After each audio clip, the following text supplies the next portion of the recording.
بسم اللہ الرحمن الرحیم۔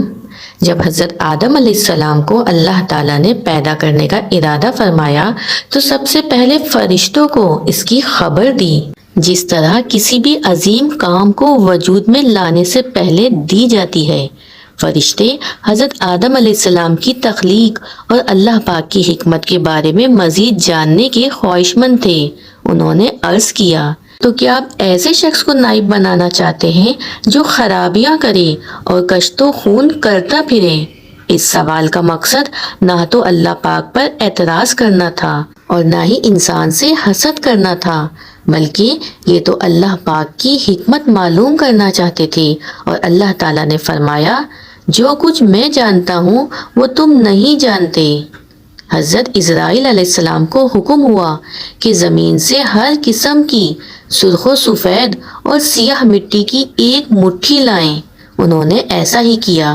پھر اللہ پاک کے حکم سے اس کو مکہ اور طائف کے درمیانی زمین پہ رکھا۔ اللہ پاک نے اس مٹی پر باران رحمت برسایا اور اپنی قدرت کاملہ سے حضرت آدم علیہ السلام کا پتلا اس مٹی کے خمیر سے بنایا، اور 40 برس تک وہ قالب وہاں بے ہیجان پڑا رہا۔ فرشتے پاس سے گزرتے تو اس جسم کو دیکھ کر ڈر جاتے۔ ابلیس سب سے زیادہ خوفزدہ تھا۔ وہ گزرتے وقت اسے ضرب لگاتا تو ایسی آواز آتی جس طرح مٹی کے بنے ہوئے برتن سے کوئی چیز ٹکرائے تو آواز آتی ہے۔ اور شیطان اس مٹی کے پتلے کو دیکھ کے کہتا تھا کہ تجھے کسی خاص مقصد سے پیدا کیا گیا ہے۔ وہ اس خاکی کے جسم میں منہ کی طرف سے داخل ہو کر دوسری طرف سے نکل گیا اور فرشتوں سے کہا، اس سے مت ڈرو، یہ تو کھوکھلا ہے، اگر مجھے اس پر قابو دیا گیا تو اسے ضرور تباہ کر دوں گا۔ اور جب عنایت الہی نے چاہا کہ حضرت آدم علیہ السلام کا روشن مرتبہ مخلوق پر ظاہر ہو تو روح پھونکنے کا حکم صادر ہوا کہ آدم کے بدن میں روح داخل ہو۔ روح حضرت آدم علیہ السلام کے سر مبارک کی طرف سے داخل ہوئی۔ جس جگہ روح پہنچتی بندہ خاکی گوشت اور پوست سے بدلتا جاتا تھا۔ جب روح آنکھوں میں داخل ہوئی تو حضرت آدم علیہ السلام کو جنت کے پھل نظر آئے۔ جب روح پیٹ تک پہنچی تو آپ کو کھانے کی خواہش پیدا ہوئی اور حضرت آدم علیہ السلام نے جلدی سے اٹھنے کا ارادہ کیا اور وہیں زمین پر گر پڑے، کیونکہ روح ابھی ٹانگوں میں داخل نہ ہوئی تھی۔ اس لیے اللہ پاک نے قرآن پاک میں فرمایا ہے، ترجمہ، انسان جلد باز ہے۔ اور اس کے بعد حضرت آدم علیہ السلام کو چھینک آئی تو انہوں نے الحمدللہ کہا، تو اس کے جواب میں اللہ تعالیٰ نے یرحمکم اللہ کہا۔ پہلے اللہ پاک کی رحمت کا جلوہ حضرت آدم علیہ السلام کو ہوا اور پھر ان کے طفیل بنی آدم کو نصیب ہوا۔ اللہ پاک نے حضرت آدم علیہ السلام کو تخلیق فرما کر تخت عزت اور عظمت پر بٹھایا۔ قرآن پاک میں متعدد مقامات پر اس عزت افزائی کا ذکر ہے۔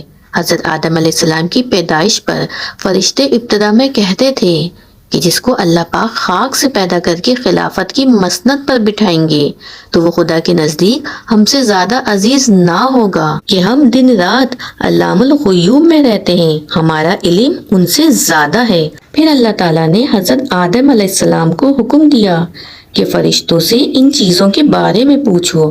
اور جب حضرت آدم علیہ السلام نے فرشتوں سے پوچھا کہ اگر تم سچے ہو تو مجھے یہ چیزوں کی خبر دو، تب فرشتے جواب سے عاجز ہوئے اور اپنے قصور سے مترادف ہو کر بولے، نہیں ہے علم ہمیں مگر جو تو سکھائے ہم کو، تو ہی پورے علم و حکمت والا ہے۔ پھر اللہ تعالیٰ نے حضرت آدم علیہ السلام کو کمال ظاہر و باطن سے آراستہ کیا اور ان کی تعظیم و تکریم کے لیے ملائکہ کو حکم کیا کہ سجدہ کرو آدم علیہ السلام کو۔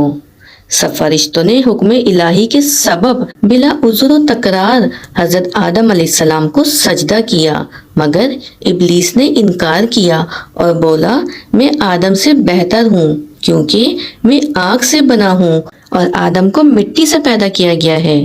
اس نافرمانی سے شیطان ملعون ابدی ہو کر فرشتوں سے نکالا گیا اور حضرت آدم علیہ السلام وحشت میں رہنے لگے۔ اللہ پاک نے سورۃ الحجرات میں حضرت آدم علیہ السلام اور جنوں کی تخلیق کا ذکر فرمایا ہے اور ابلیس کے سجدے سے انکار کے بعد اس پہ لعنت کی ہے۔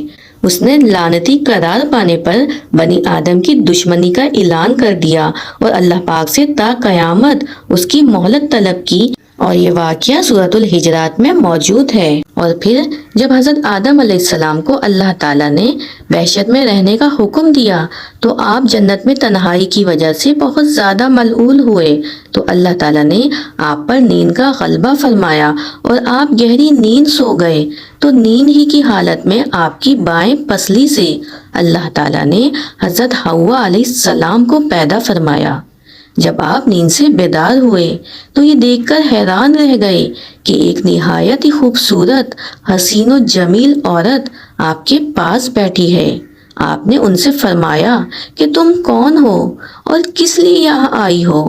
تو حضرت حوا علیہ السلام نے جواب دیا کہ میں آپ کی بیوی ہوں اور اللہ تعالیٰ نے مجھے اس لیے پیدا فرمایا ہے تاکہ آپ کو مجھ سے انس اور سکون قلب حاصل ہو اور مجھے آپ سے انسیت اور تسکین ملے اور ہم دونوں ایک دوسرے سے مل کر خوش رہیں اور پیار و محبت کے ساتھ زندگی بسر کریں اور اللہ تعالیٰ کی نعمتوں کا شکر ادا کریں۔ قرآن مجید میں اللہ تعالیٰ نے حضرت حوا علیہ السلام کے بارے میں ارشاد فرمایا اور اسی میں سے اس کو جوڑا بنایا اور ان دونوں سے بہت مرد اور عورت پھیلا دیے۔